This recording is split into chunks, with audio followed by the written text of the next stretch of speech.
Alright, we're down on a rescue mission. Way down there, there's a purple Jeep.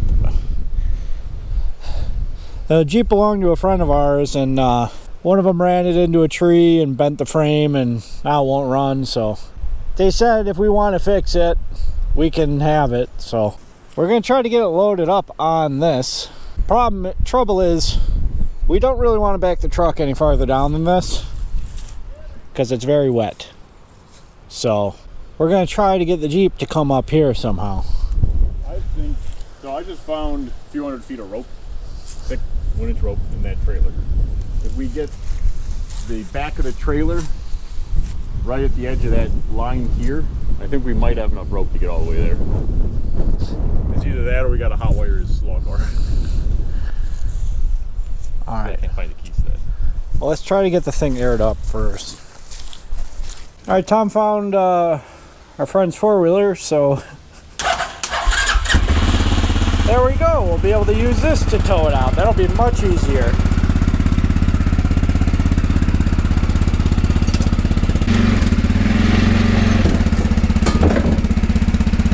Something fell off the front. Just keep going. Oh, the tires are there, right? Huh? Tires all in there? Enough.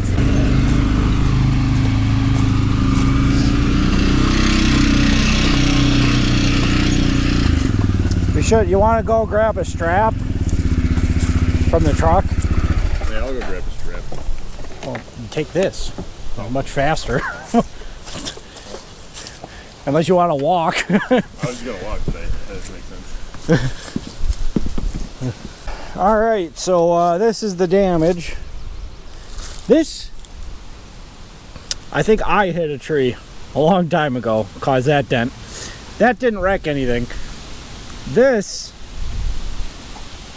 bent the frame. So you can probably see here, right here, the front end's crunched in that way quite a bit. And yeah, the whole engine's tweaked. I don't know how well you can see on camera, but the whole engine's pushed that way in the front. And the fan is touching the radiator. And there's a big chunk out of the radiator down here.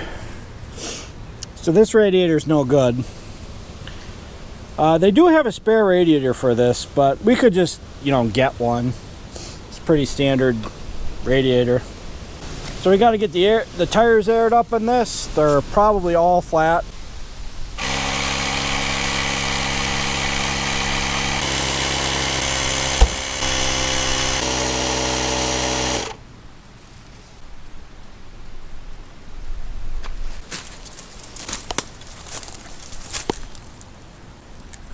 Supposed to have access to this tire by sliding the door forward.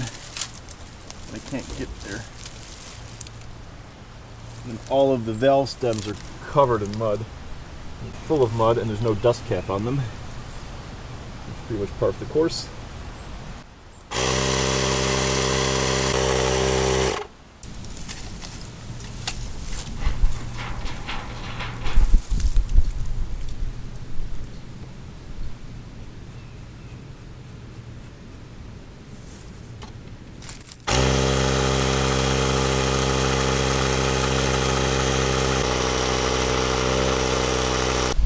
Alright, we're all aired up. We're going to see if this four-wheeler is going to move it. I think it will. Should have no problem.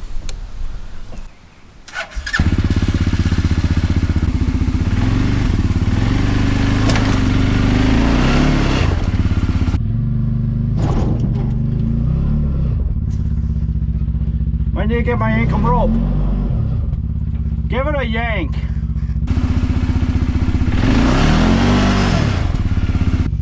Back up and give it more of a yank than that. You got to get me out of the ruts.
It's hydraulic. It's on the front. No, down there.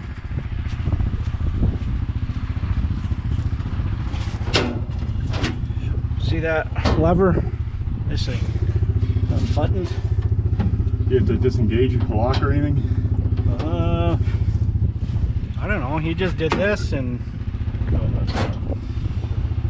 that's for the winch.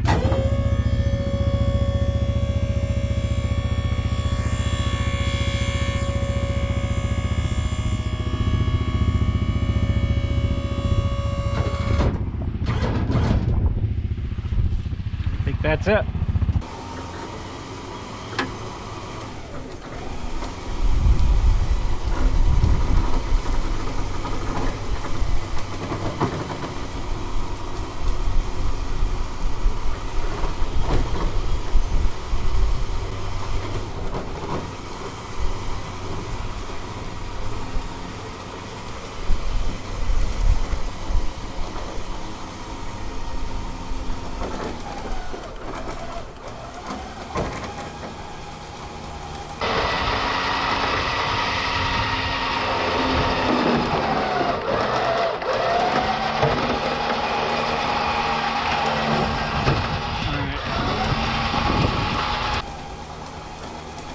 My tire lined up with that board.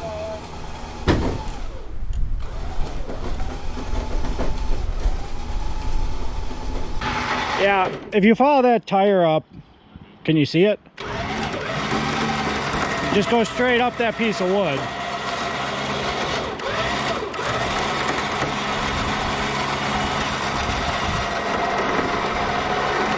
All right, I'm gonna lower the trailer because you're on now.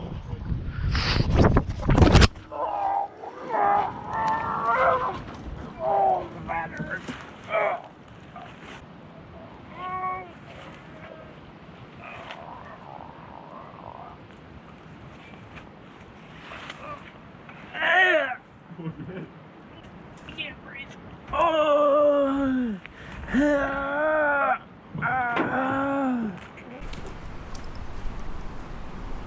What's your head?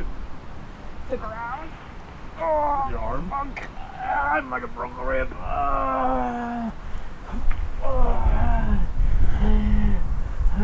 Can you flip the trailer? I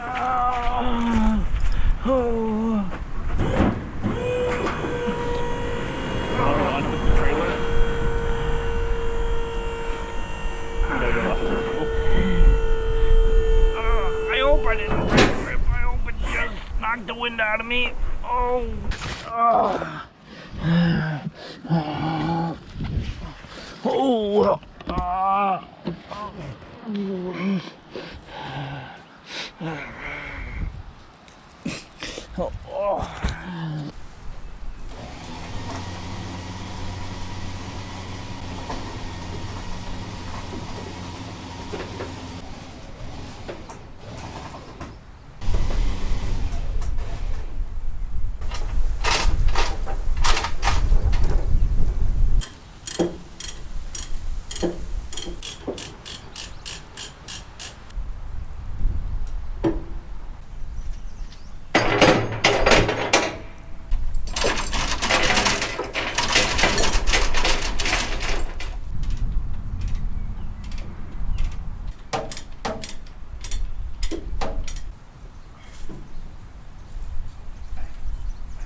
I'm happy with that getting down. I want to grab the jugs out of there so they don't fall out on the road. Oof. Well, I got the Jeep in the garage. Here it is. It's a 1977 DJ5 by the American Motor Companies. Or company, rather. Corporation. Whatever it is. It says here, you can read. Got that, yep.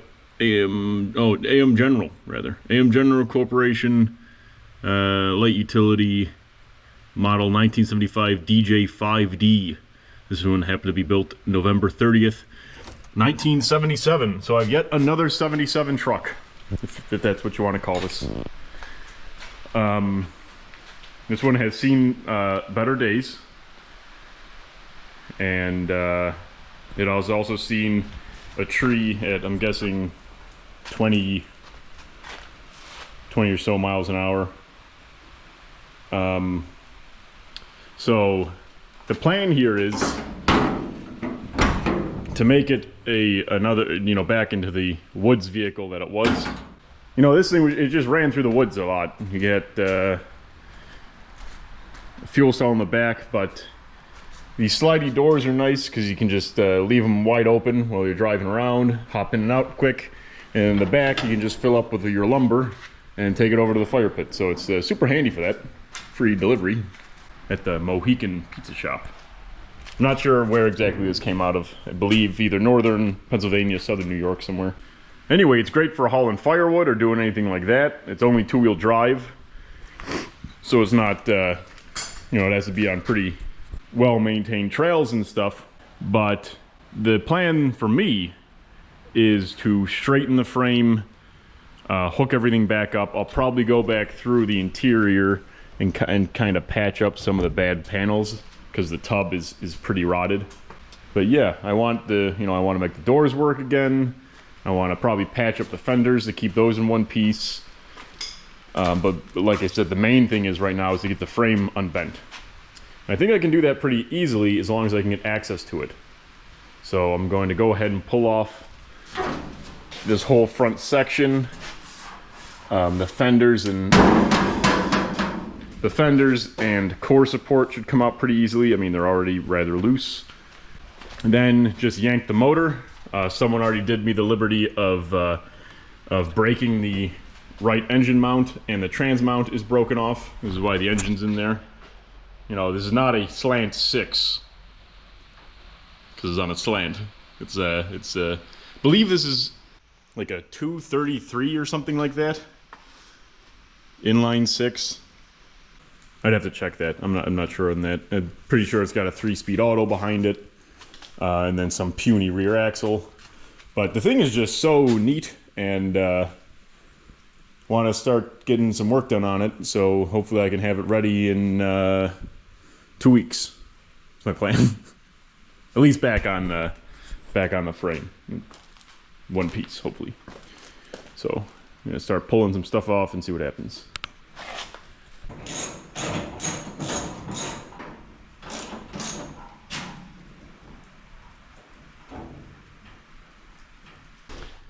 I got the shop crane over here.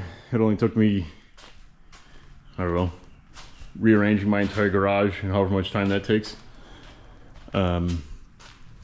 If I had time to, pick up my pile of tools and put everything away, I wouldn't have time to pick up junk like this to work on. So, yeah, this place is just an outright filthy mess, and I need to clean it. And nothing makes that more apparent than when you need one tool and you have to rearrange your entire shop to do it. So I moved so many tools. Did I put them away? No, I piled them in a corner. Okay. Well, I think I'm at the point where I'm just going to try to get those exhaust bolts out, disconnect the support there that's on the transmission, get this motor mount unbolted, and I believe that's everything holding the engine in. I mean, there might be an odd wire or something like that. Here's a temp sensor. Thinking I can get all that disconnected fairly quickly here. Right there's just an engine harness thing. I don't know where that vacuum line's supposed to go.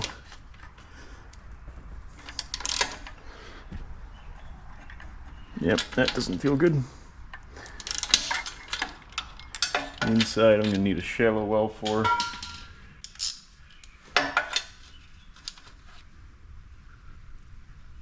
Okay. Okay, let's try some heat.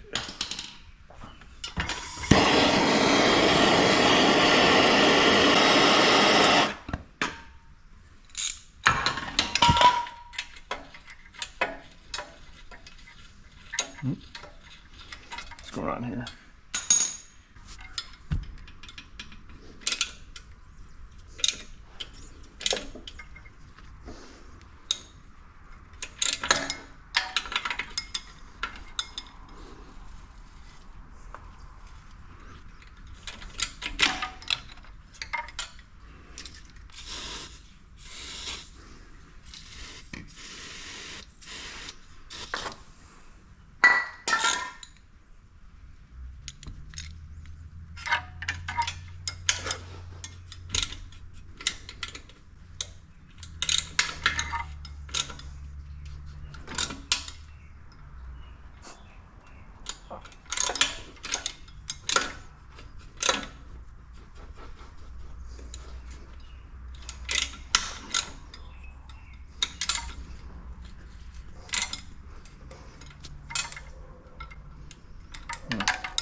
Going up here.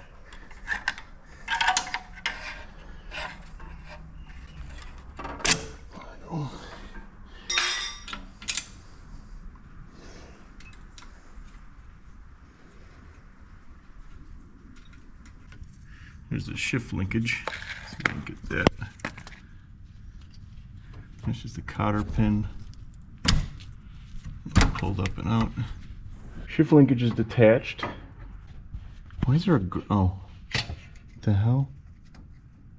That's the bottom of that start relay. Speedo cable might be easier to disconnect from the Speedo. Where's that going? In there. Gonna be easier to take it out of the transmission. It's gonna piss everywhere. That's okay. Fluid could be changed anyway, I guess.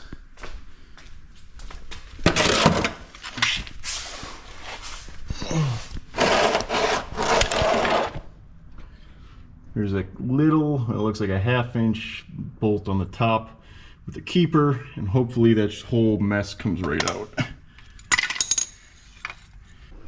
Now, I got that thing out of the transmission. Here's the drive, or the driven gear. It's just that plastic piece. There's a place for an O-ring. The O-ring's on the ground under there. And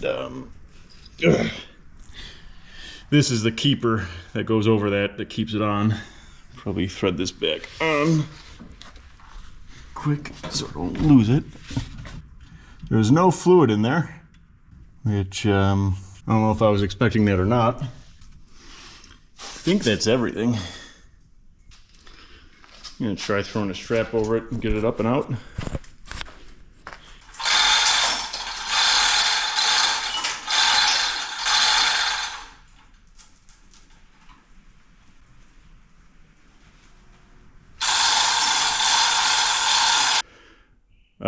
Today is tomorrow. I got the engine is now on the ground over here. There's a couple bolts I had to torch off that were holding the body on, but literally only 2 because everyone else was broken or rusted out or not actually attaching the frame anymore. So now I'm just gonna go ahead and lift the body right off the frame, and then I can get all the major components kind of separated. Make sure everything's coming up good. Looks like we're off the frame pretty much everywhere. Those fuel lines were hanging up, so I got those out of the way. It looks like we're good to come all the way up.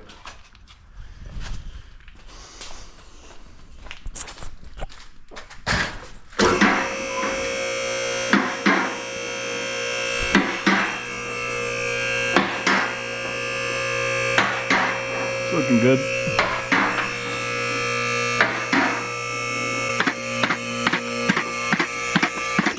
Okay. Now, take a look at this frame. You can see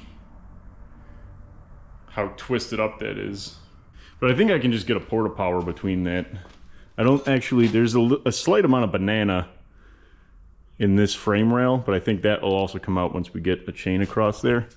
But I just want to show kind of how ratty it is under here. It looks like it's been repaired once.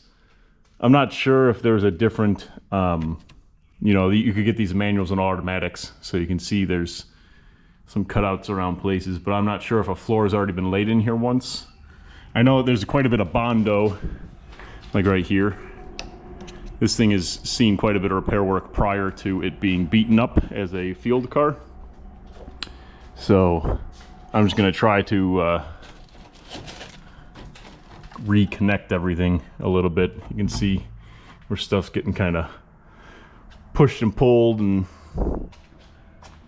my plan is to just lay in enough sheet metal, which should be relatively easy, to kind of get everything back in one piece. I'll probably end up doubling almost the entire floor just with steel I have laying around. But you can see, like, basically every seam is separated. I'm kind of nervous about having it up on this lift, to be honest, because at any point the lift could punch through the bottom of this, even though I think this thing only weighs a few hundred pounds. It's no heavier than a truck bed. So, and then you can see it attaches 1, 2, 3, 4, 5, 6 places. This is one of them. See how that pulled right out? So that'll have to get patched up. Same with the other one. These ones look like they're just still doing stuff. But yeah, look at how twisted that cross member is. These ones look like they stayed pretty rigid. So I'm guessing it bent here and then shifted back here. I'll probably just be able to unbolt this cross member. And this one too, maybe. Or it might behoove me just to use these points here with the jack and a chain across this side. Also probably be a good time to service the master cylinder and stuff. Maybe even do brake lines, who knows. But yep, looking pretty good. Honestly, it came apart much easier than I was anticipating. Back again on the Jeep. I got some long reach jacks pushing up against parts of the frame to try to bend it back out. I've got it a little straighter than it was. You can see that cross member's kind of coming back into alignment. But I think what I'm still fighting is this bumper is caved in over here. You can see this support has kind of crunched in. You know, this is supposed to be straight under here, similar to this side where it's a lot straighter. I mean, this probably has also seen a collision that has bent it in and pushed in on there, but this side's a lot more pronounced. So I'm thinking this whole bumper, I mean, it's pretty sizable stuff. This might be holding me up. And what I might do is try straightening it in position, but I don't want to have to fight this thing. So I'll probably end up unbolting it here and then maybe get a big piece of something across here to kind of push and pull. Maybe even just a chain and a jack to try to yank that out.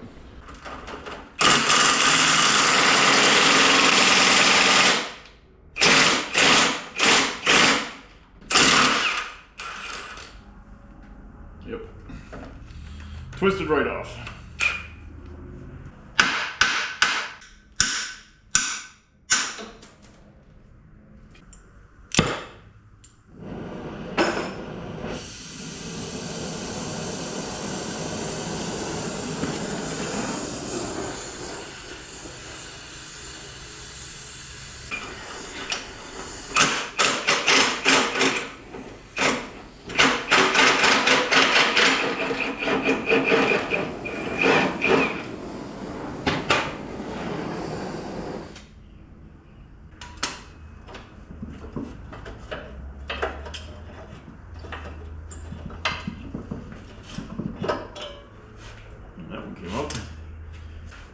The one bolt broke off down here.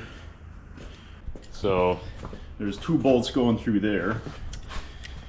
Top one I was able to get out because I just used a torch. I don't know if I can see any of that. And then there's this bolt here still sticking through. I'm gonna try to get some vice grips on that and see if I can get that off. Hopefully that heat did enough.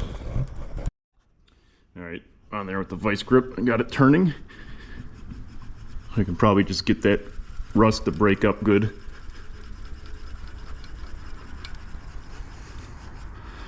And then maybe get some oil in there.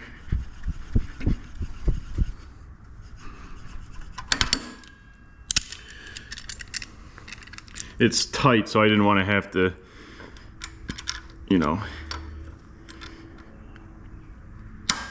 I could have needed to, I could weld a nut onto it. But if I can do it with a vice grip, it's a little easier. A little less work. I need a camera stand. I gotta find mine.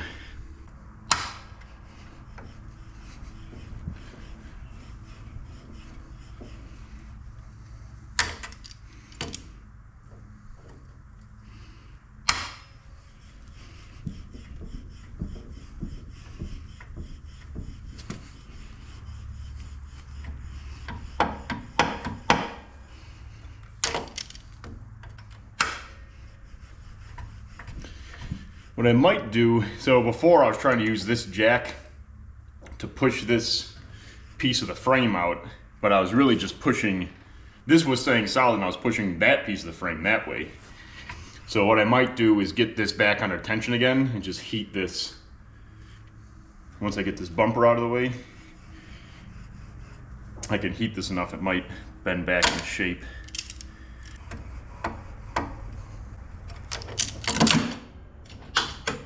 This thing's taking forever. Let me get you back when I'm done. Still don't have a camera mount. I've got a big piece of I-beam up on blocks in front of the bumper, and I just got it chained to either side there. And I'm just gonna start trying to yank some of this bend out of here. And if I can leave this under tension and start kind of pulling this frame rail forward here and pushing it over there and probably heating that area, pushing this across, maybe even heating across the bumper here, I might be able to get everything kind of rotate back into place. So I'm probably gonna tape this camera to a post somewhere and then start doing all of that. So let me get a thing set up with some zip ties and all that.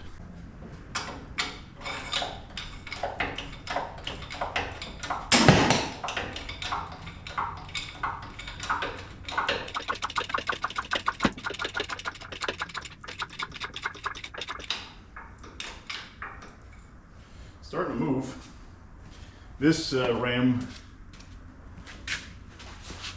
fell. Those 2 are both still under tension. I would really like to get right up into that thing, but the steering box is right in the way.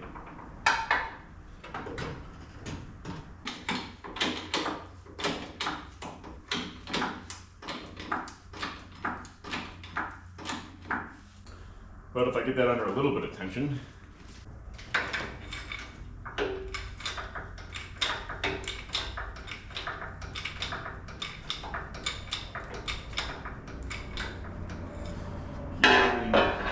taut.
even.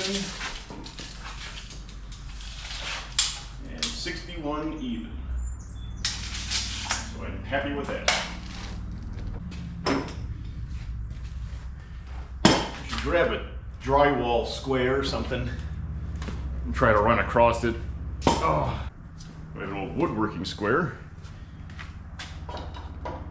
Yeah, it doesn't even look close, but you know, what is close? What does it mean? What does it mean to be close? All the way up to the edge of this bolt. 94 3/8. 94 1/2. I mean, that is good enough for me. I have to figure out what I'm going to do about this engine mount. I have to figure out what I'm going to do about that trans mount. Because frankly, it might make sense just to stick the engine and trans in, just to get out of my way. I can get the whole engine and trans in this, figure out its mounting, roll the whole frame forward, then I can bring this, start working on this mess. I will do that. Looking to pull off this engine mount. It's down here. Get that stuff out of the way. No ground on it. My plan is, I think I'll get the thing off. Come on. Get this off, and then I think I'll end up just bolting. I'll get it off the frame too. The other half that's ripped off of this. Man. And then just drill straight through this whole thing and put some bolts on it. I think there should be enough room to do that, because this one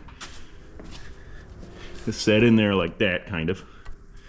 I'm thinking I can just drill straight through basically this whole thing and bolt that whole mess together. If worse comes to worse, I will just take this plate off of the engine mount and weld it directly to the, weld that right to the stud that's going through. Eliminate the entire rubber piece, just because it doesn't need isolation. Now where we're going, I got to do the same thing, pull the trans mount and figure out how I'm going to affix it back together. I'm not sure what tore in here. I'm assuming this whole H looking piece was attached to a rubber piece underneath. So I'll get that apart, and I have some old rubber bushings, so I might be able to adapt some of this stuff into a trans mount or an engine mount, depending. So let me get to work on that. I got the engine mounts off. They did pretty simple, just a couple bolts. And I got these surfaces cleaned up. I'm going to try gluing them together. So I got some expired 5-minute epoxy, and I'm going to try to schmoo it on both sides and clamp them up and see how well that doesn't work. And hopefully in around 5 minutes, I'll know.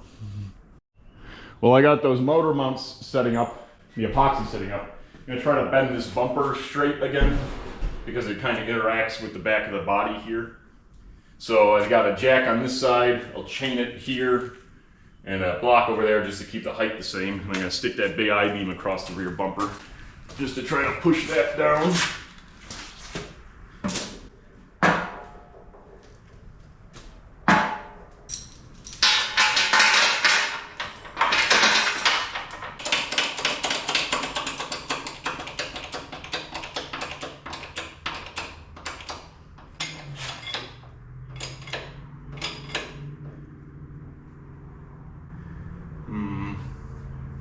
I think you gotta push. This rear bumper is an open section, so if you're not pushing on the, the stiffness center of the, the centroid of the section, if you're not pushing in the right spot, it'll always twist on you. But if you move it to a certain area, you can get it to move without twisting on you. Apply the necessary counter torque. The thing is, the centroid can be outside of the section, which is tricky.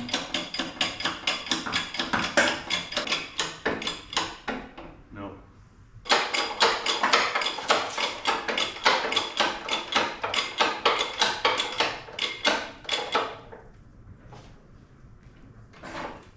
Coming down.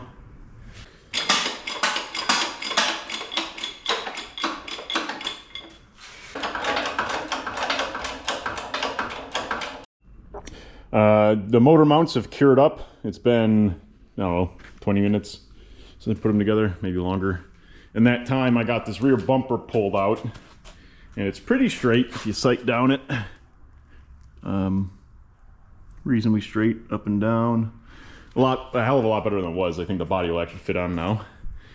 This is a piece of channel that it's supposed to attach to the back of the body, and I don't know if I'm going to use that again or not. I have to decide what's going to happen. The body mounts in this area, those two, and then those two that are pulled out on the front. So I think with those 6 we'll be okay. I don't know if I'm going to do anything with the back here.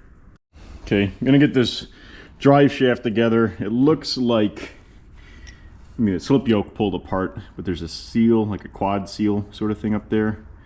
And then I'm guessing this dust shield is supposed to crimp up over that. But first, I'm just going to take this front universal apart, slide it on, and then stick it back together. This one looks like it's a little easier to get apart. May have. There we go. Turn the wrong way.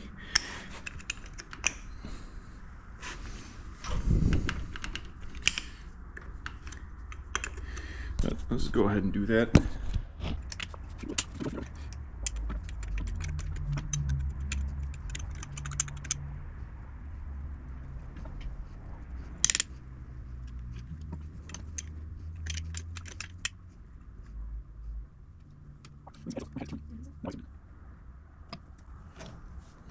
There we go.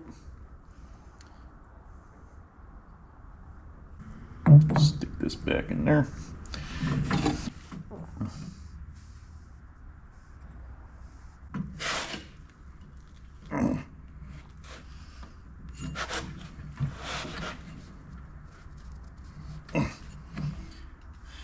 Might stick some fresh grease in there. Oh wait, yeah, it was that. I totally forgot about that.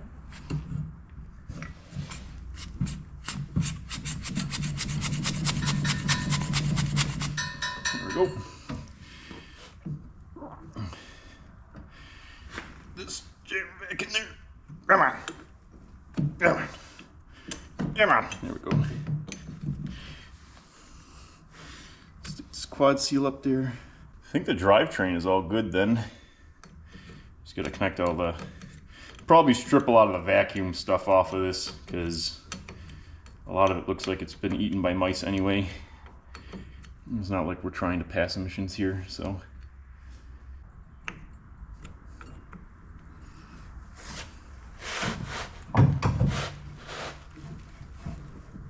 It appears the brakes still work. Isn't that crazy? Drivetrain's done. Should probably check the rear end for oil and all that, but that will happen later. Now I gotta start looking at the body. I just took the angle grinder and nipped off a couple of the bolts holding the seat in. And I took out, there's a bolt there on this bracket. I took that one out, and the one in there is already sheared off. But it looks like the seat was rather integral to the floor. And now the carpet has become structural, holding itself to the seat. So I gotta try to get this thing out of there. And the same thing on the driver. Or, this is a driver. I'm all switched up. But this one looks like it still may be attached by that bolt there. And this one here. Yeah, it looks like I'll be able to get in there and snag that one off. All right, I got the seats are out, the carpet's out. I was able to get the seat belts attached. One was here in that big hole, and then a couple bolts. So I'm starting to get an idea of how little is actually attached on this thing. I gotta get in here and vacuum all this out, kind of clean all that stuff up. And I would say that I'd take some measurements and make one side look like the other, but I have absolutely no idea what the measurements would have to be, because literally every joint on this is rotted away. Every joint along every seam. I'm confused as to why it's even still on this lift. I would expect it to fold in half. So I'm gonna get it all cleaned up and then probably just start adding patches and kind of pulling stuff back into 90-degree angles. You know, I'm assuming what's happening here is the floor is shrunk, which is causing that fender to try to shrink, which is why that's popped out over there. Same thing over here. This is oil canning in because it looks like this whole piece is kind of pulling together from the weight of the vehicle. Well, the weight of the cab. And then the floor. It would be nice if I knew this was supposed to be level and this was supposed to be level. I could bend the floor until I get the right distance. That might be what I have to do. I'm not certain that that's the way everything's supposed to be. Let me get a vacuum and a broom or something. Get all this cleaned up. Yeah, this side swept up into a nice pile. You can see, you know, some open holes. I mean, that's the lift pad that's holding this thing up. The other side, I got pretty aggressive with the sweeping, and it looks like, you know, cleaned most of it right up. So, fresh slate. You can see literally nothing's connected in that corner. So, the chance of any of this geometry over there being correct is pretty nil. I think what I'm gonna do is sweep underneath the thing, get all this out of here, set it right down on the ground and use the floor as my reference geometry, and then maybe probably start by building up that driver's side again and trying to get everything kind of straight. It's gonna be a lot of guesswork. It's a little over a week after I fell off the trailer. I'm recovered from my injuries now, so I can film stuff. You saw Tom got a bunch of work done getting this apart. And you didn't see, but he welded quite a bit of a floor in here. So Tom took the seats out, and basically the whole floor, the seats were holding the floor together. Like the front half of the Jeep and the back half of the Jeep, and the whole thing kind of like separated when he took the seats out. So the floor is definitely necessary. It's structural. Yeah. I think the roof is structural and it's not even connected 75% of the way across the top. Yeah. Anymore. I think actually leaving these side panels up like this is good. That's what I was leaving a lot of the uprights. Yeah. In structurally strategic places. So these are our old shelves that I bought way too many of at the same estate sale that Tom, or not estate sale, whatever, auction, that Tom bought this, the welder he's using at. So anyway, we got a lot of the floor welded in and stuff. We just got to finish up that a little bit, and then we'll be able to roll the frame back underneath and drop the thing on there.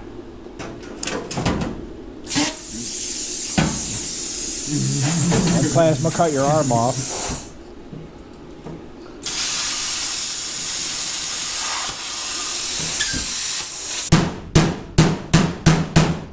I think there's 2 holes. Yeah, they're threaded for the shifter. Oh, they are threaded? Yep. Well, then you just screw it up by cutting that? No, I cut I left the originals under there. Oh. And this was in the way of that little hole. Okay.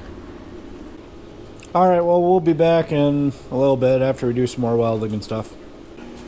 So Tom put in the shifter and the emergency brake hookup.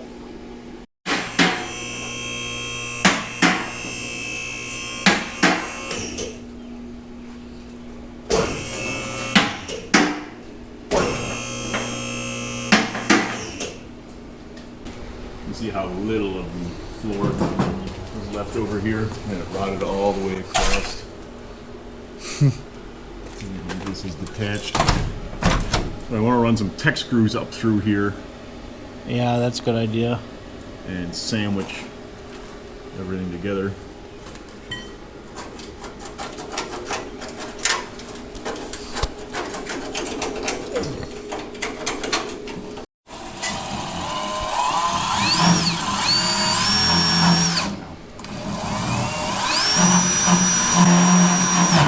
Wrong size fit.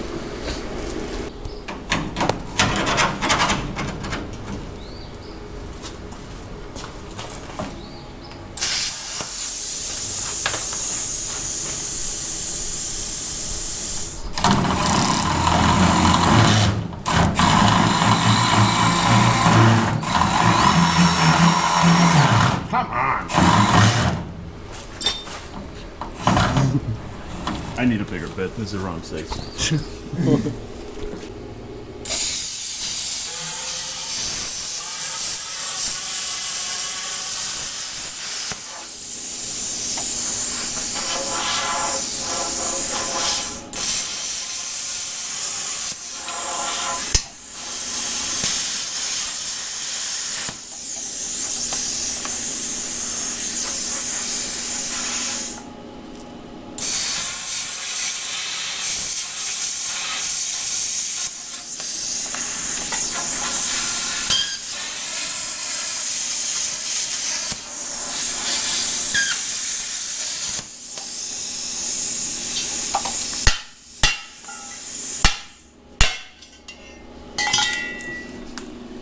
It would be cleaner. That's fine.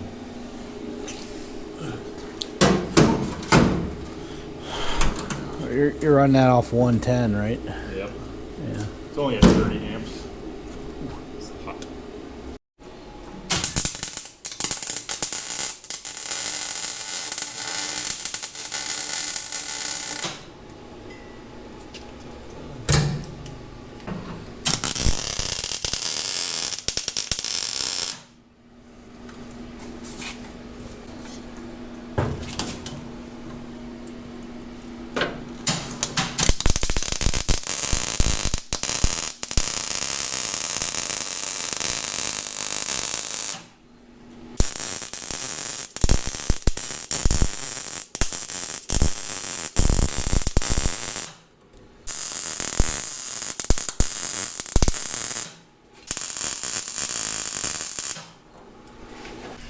Alright, well, I'm sure that looks terrible on camera, but we're all welded up under here.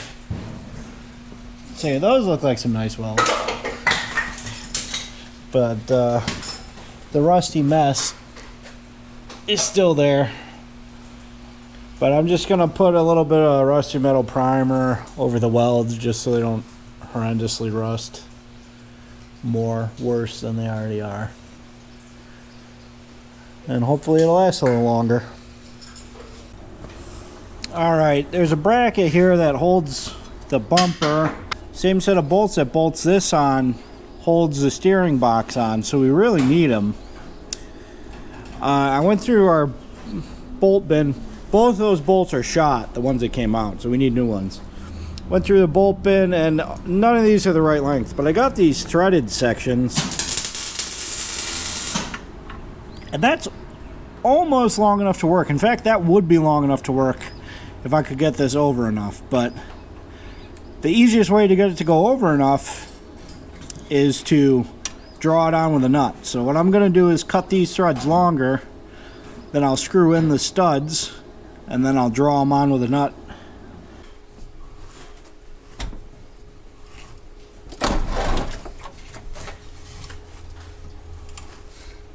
This is a nice sharp die. It's cutting really well.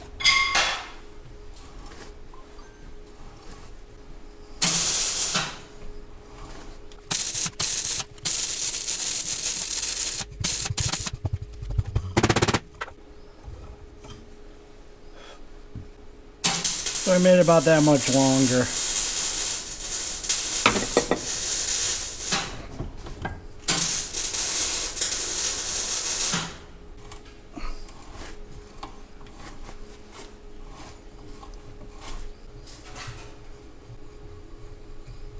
Alright, I threaded one in this way, and then we had to thread the other one in from the other way because it wouldn't go in. But now they're both in there, so I'm going to cut this one off and then draw it on.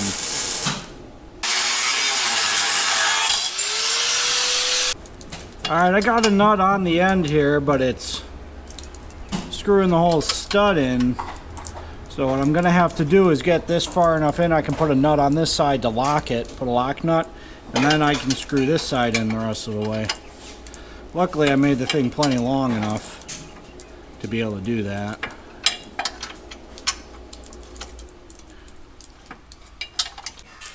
Alright, that's enough for me to get a lock nut on there.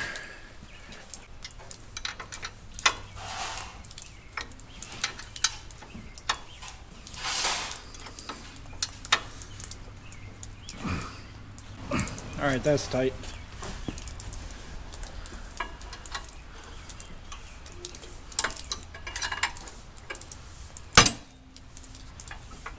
Uh-oh.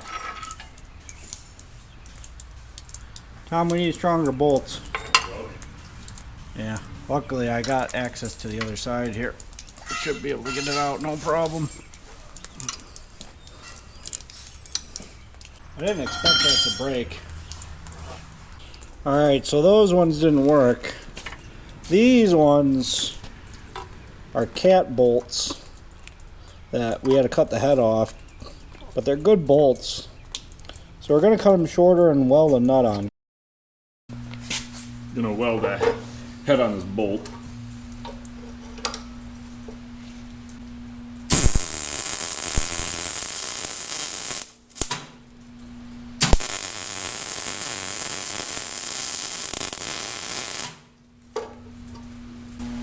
It's a little bit, you can move it, so just get it where you want it.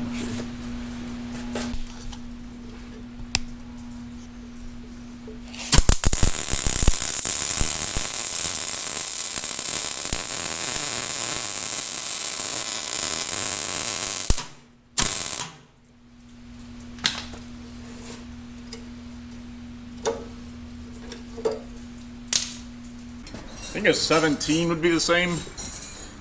17 might do it. I got a 5/8 for the one. I need a 17 for the other, or a 11/16. Nut? There are two different nuts, yeah. I would cut that end off, because I kind of, the threads are mangled on it. Okay.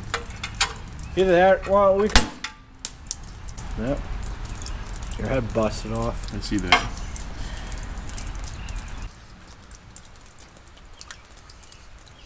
Yep. Seems about right. You're not even moving at all. Tom took that bar off, now we got better access. Gotta weld this thing together better.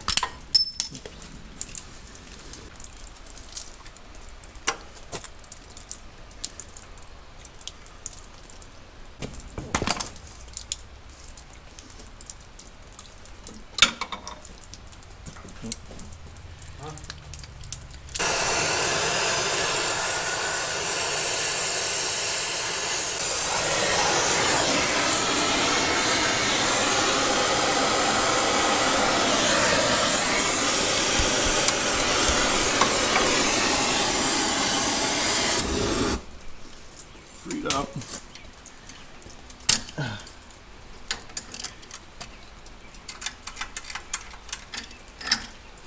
That's amazing. Everseas doesn't do anything.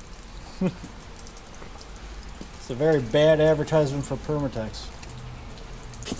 It feels crunchy, very crunchy.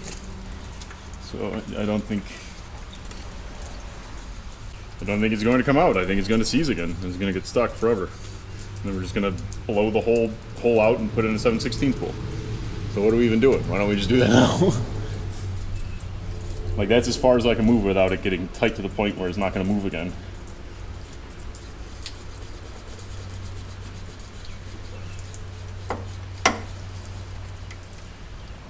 You want to just take the pump off? No.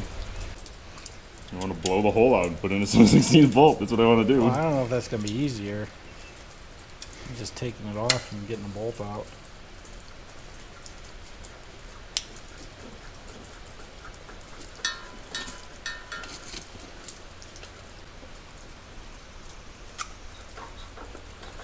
Yeah.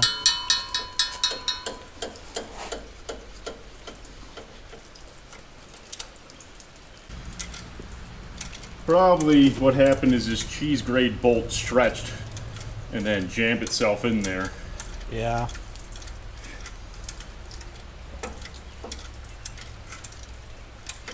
Well, it was a random free bolt that I got and a bunch of crap I got from the estate sale that already had the heads cut off of them. So.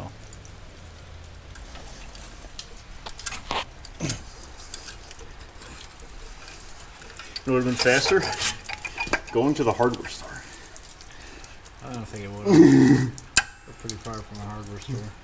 There's one right in Value Home Centers. Well, we finally got this out, and now we gotta still weld up some bolts to put in new bolts.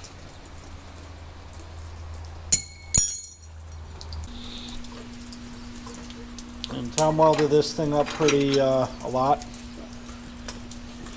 Where's that brace?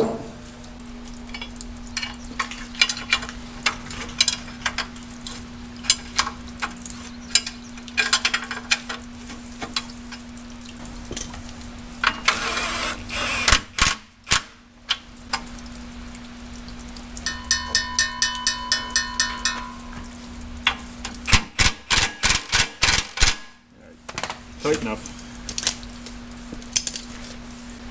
I was too slow with the camera, but Tom bolted that on. So that is done, finally, after a ton of way too much work. Tom's putting the exhaust pipe on. It's just a lot easier access before we put the body on.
That side's probably good. This side, we gotta weld something on that.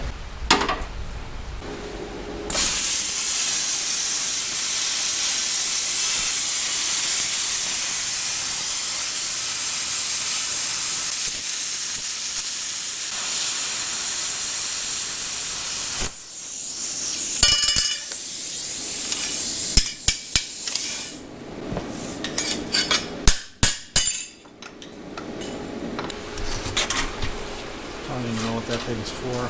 He's holding the parking brake.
out? Yeah, had a box up there with bolts.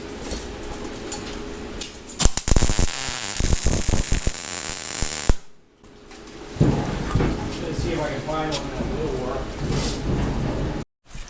Probably never going to top it up ever again.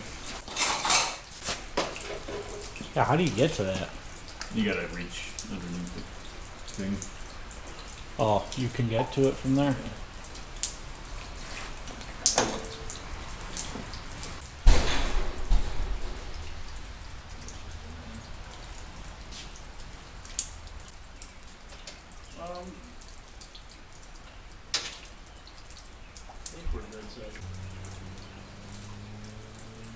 It's kind of pushing the Jeep forward on this linkage. But My that's arms okay. are taking the pliers.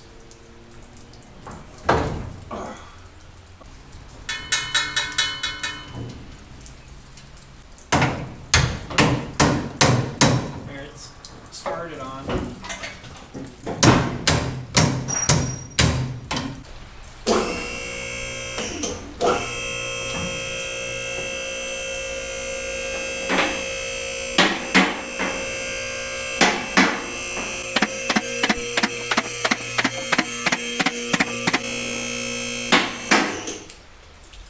Probably only one of us should be under here at a time.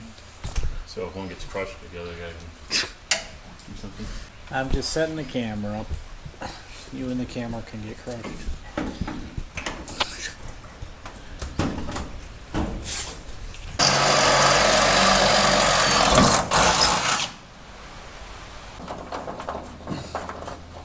This is a 7/16 bolt.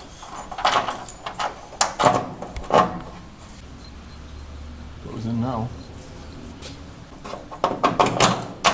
Now, what could possibly change between me putting it in the car? That hole is a dimensional portal, Yeah. and it changes. That washer's too small. The first nut would have worked.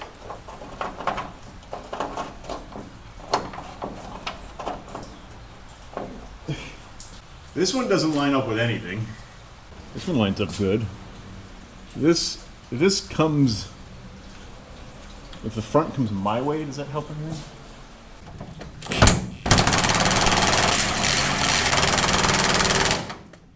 Oh yeah, that's fine. Yeah. Well, it doesn't need a bin. He's those 3 bolts and a little bit of a tighten on the thing. Yeah, this wheel bearing really is not. We're not going to be going that fast either. If anybody drives this fast enough to really heat up the wheel bearings, they're going to hit a tree and wreck the Jeep anyway. Some pretty big bearings. I don't know what the hell those. But I mean, that is.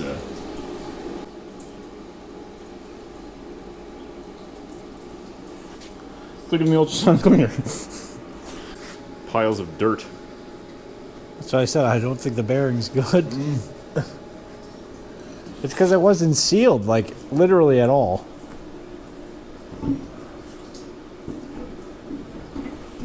I don't understand why those they had a 3-bolt cap on there. I wonder if that's a cap for, like, a different axle or something.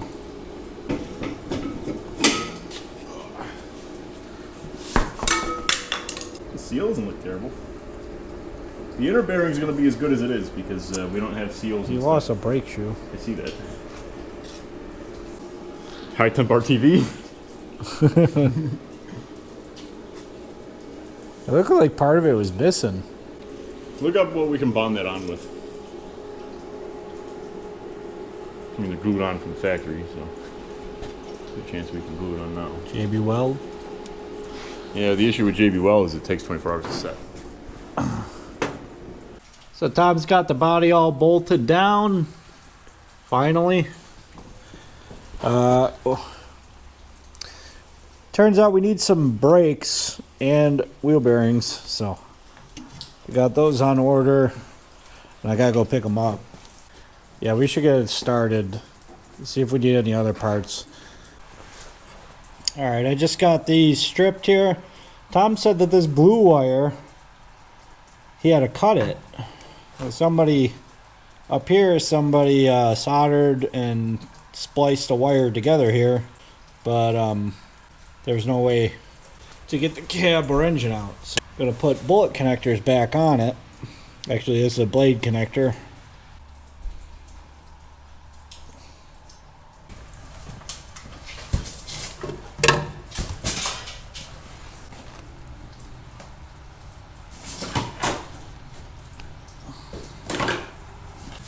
There we go. Now it's actually a blade connection that can be separated. Might have to wrap that in electrical tape. It's probably live power.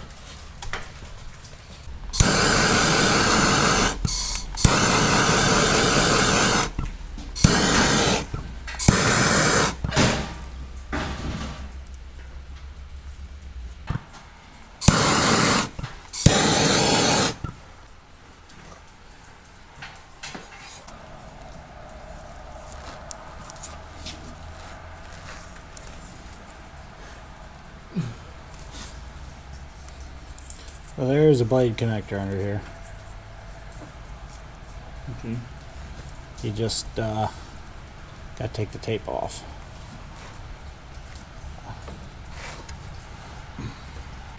All right, coil's hooked up, so we should be able to get spark.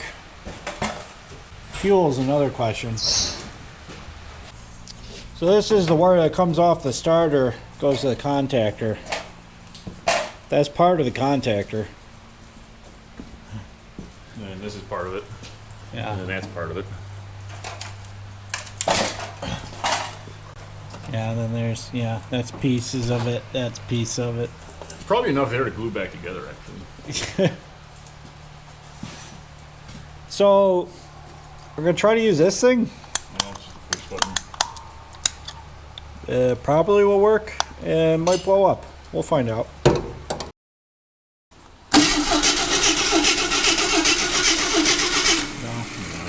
We might need a key. I don't know what else the key commands.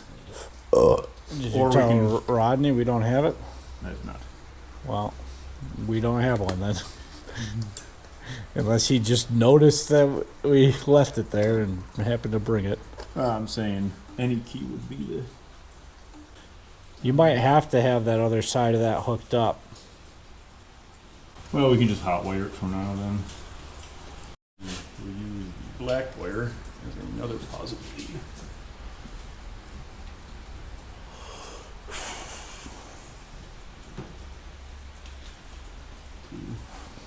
One or maybe both of these. That one. Let's see what this does now. Oh, cap's not even on, so that's not good.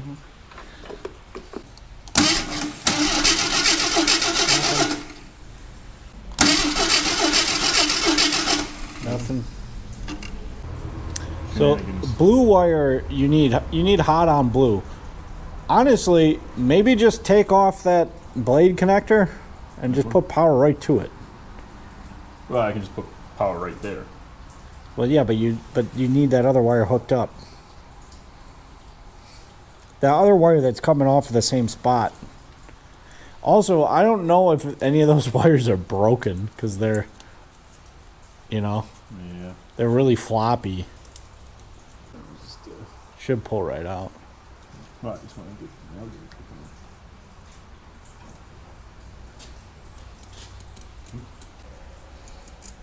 It sparked when you did that. The spark plug sparked. It's sparking. So, Yeah, you just need power there. Honestly, we okay, we need power to both that black cable and this blue cable. Well, let's throw some gasoline in it. Any of it down the vent tube. What?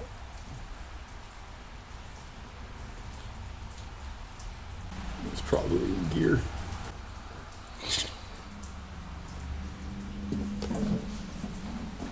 Well, it's not on the ground, so Yeah.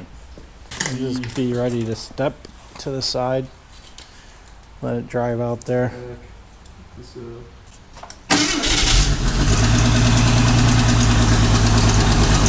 Fires right up. Huh? It was in gear. Did you hear the changer running? The transmission fluid was just shooting at the bumper. Yep. That was incredibly uneventful. Perfect. Well, good. It runs. I think we should finish putting it together and try to run it with water in it, see if anything leaks. That's a good point. Oh, it's 5 cylinders too. Yeah. That's what I was like. Oh, there's my. Putting the speedometer gear back in the transmission. Not that we probably need a speedometer, but it seals up the transmission case, so we do need it for that reason. Coming down.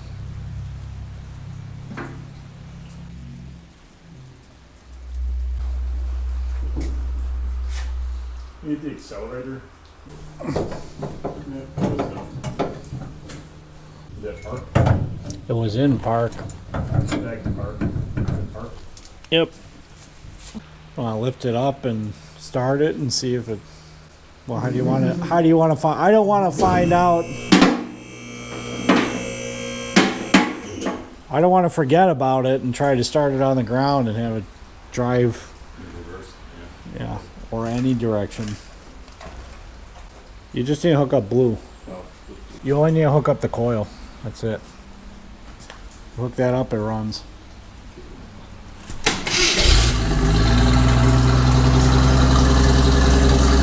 You got nothing. You're not moving here. Okay. Do you want to fill it up with water and heat it up a little bit? Yeah. Tom's got a brand new radiator bolted on. The old one looks like this. So I don't think that's going to hold water.